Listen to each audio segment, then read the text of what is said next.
God meets us in our most difficult circumstances. God meets us when we're at our lowest. God meets us in the place where we're like, I can't. And he calls us to do something great. Say it this way. We see weakness as a limitation. God sees that as an opportunity. We see weakness as a limitation. God sees it as an opportunity. Gideon was everything a hero should not be. But God said that's perfect. Because it's the perfect opportunity to unleash my power in his life. Now I want to make this practical. I want you to think right now.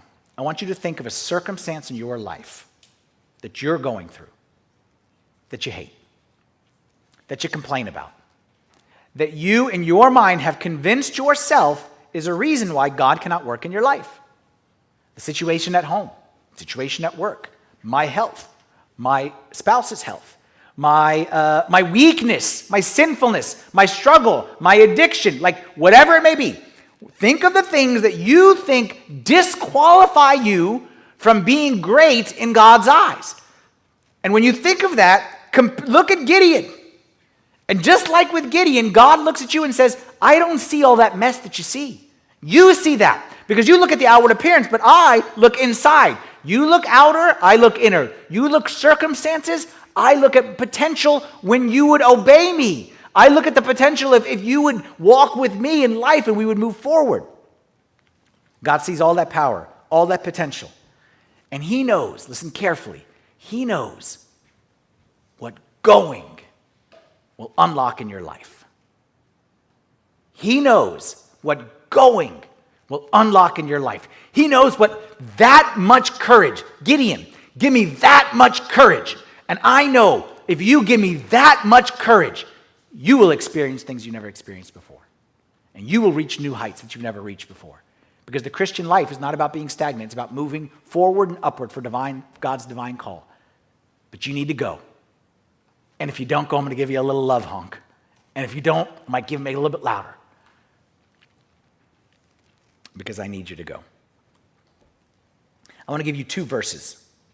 And these 2 verses, all of life, I believe, can be lived in these 2 verses. 2 of my favorite verses, for sure. If you've listened to my sermons for enough, you've heard me speak about these 2 verses. First is Lamentations 3:37. The other one is Romans 8:28. I'll put them up here, but just Lamentations 3:37 and Romans 8:28. All of life is in these 2 verses. Lamentations 3:37. Let's read this together because it's so important. I would love for you to memorize it. Read it with me. Who is he who speaks and it comes to pass when the Lord has not commanded it? Is it not from the mouth of the Most High that woe and well-being proceed? Who is he who speaks and it comes to pass when the Lord has not commanded it? Is it not from the mouth of the Most High that woe and well-being proceed? You got to memorize verses like this. Because everything in life, this is important, everything in life is one of 2 things. Either God allowed or God ordained. Everything in life is either God allowed or God ordained. That's what this verse says. It says that there's no one out there, no boss, no relative, no sickness, no nothing that speaks and it comes to pass unless God either allows it or ordains it. I don't want to get into the difference between them right now. But all I'm saying is anything in your life cannot come to you unless it has passed through the hands and the fingers of God.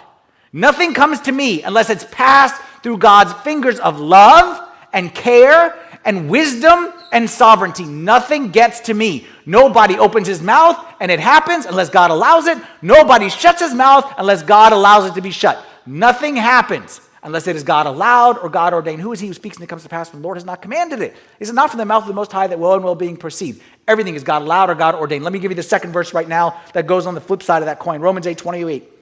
Read it with me. It says, and we know that all things work together for good to those who love God, to those who are called according to his purpose. We know that all things work together for good to those who love God and called according to his purpose. We know that everything is God allowed or God ordained, and we know if it's in my life, it's passed through his hands, and if it's in my life and passed through his hands, then there's a purpose. There's a reason. There's something that God wants to do. So let me tell you this way. Let me ask you a question, and I want you to think about this answer this week.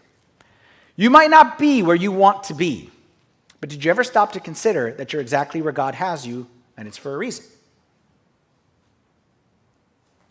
You might not be where you want to be, but did you ever stop to consider that you're exactly where God has you, and it's for a reason? There's a time in my life I look back to, and I when I read this question. When I was in college, I didn't start off my college years very close to God, kind of away from God. Like I was kind of 1 foot in, 1 foot out. You know, I was young and whatnot. And by the time I ended my college, it was the exact opposite. And what happened was my third year, okay, my family went through some stuff together. And I was away at college. Okay, I was down in Charlottesville, so I was a couple hours away. And my family was going through some stuff back home. And, you know, without going into details, it was some tough times.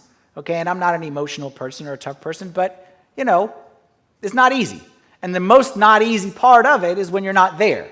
Like if your family's going through a tough time and you could be there, but then you feel like, you know, you're the kid and like you're in your own world. Anyway, you very rarely hear me say what I'm about to say.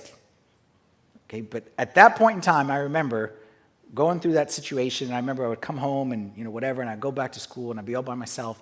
And I remember feeling two things that very rare, those who know me, very rare to hear me say I felt these two things. I felt alone and I felt afraid. And I'd never admit that at the time, but I can admit it now. I felt alone and I felt afraid. You know, I look back on it now, truthfully, in front of God. I was exactly where God wanted me to be. I hated it. I wouldn't be where I am today without that. I look and I said, God, I hated being alone. I hated being scared like that. I hated feeling like there's nothing I could do. And I promise you, I look back today and say, I wouldn't change a thing. Because I know without a shadow of a doubt that if I was never alone, I would have never learned how to be friends with him. If I'd have never been afraid, I'd have never learned what courage means and what it means to go when you don't want to go.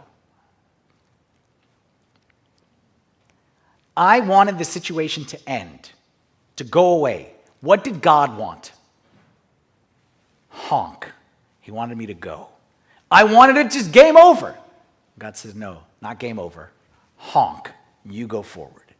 You go upward. You go, because I am with you. And I was with you then, and I was with you then, and I was with you then, and I was with you then, and I did, and I did, and I did. And now I'm telling you, you don't understand it. Like, I'm not going to answer your question. I want to say, why, God? And God's like, you wouldn't understand it if I told you. You wouldn't understand it if I told you, so you know what? Just go. That's what you understand. You understand, honk, go, obey, I'm with you. And I think that's what he wants to say to every single one of us as well.